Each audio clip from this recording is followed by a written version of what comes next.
Violent protests happening all across Russia just days after President Vladimir Putin announced a mobilization to put more Russian citizens on the front lines of the war.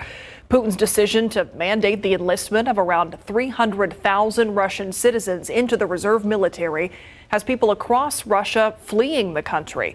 U.S. Secretary of State Antony Blinken condemned the Russian president at the United Nations Security Council meeting today to discuss the war in Ukraine.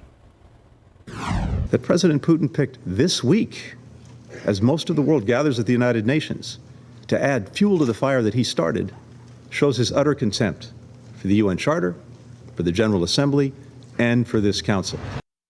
More than 1,300 people have been detained across 38 Russian cities for taking part in anti-war protests, and some of those detainees have already been drafted into military service.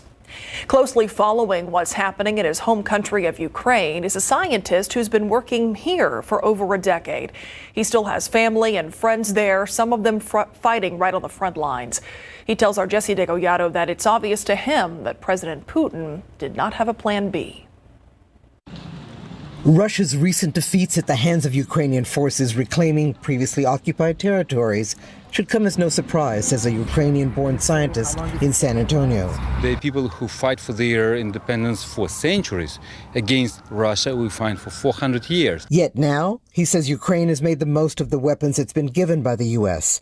Even so, as they say back home, we are ready to take this war as long as needed, but we shouldn't pass this war to our kids. A war that many Russians apparently want no part of, judging by the exodus of people trying to avoid being forced to join the fight in Ukraine. Vladimir Putin saying the prevailing winds of nuclear weapons can also blow in the direction of those threatening to use them against Russia, drew this response by President Biden at the UN General Assembly. A nuclear war cannot be won and must never be fought. If it were, says Kovalskyy, the fate of Russia as a state will be done. The Ukrainian people, he says, remain determined, even more so now. Kovalskyy says Putin should have known from day one. When he decided to do invasion, it was first day of his defeat. Jesse Degollado, KSAT 12 News.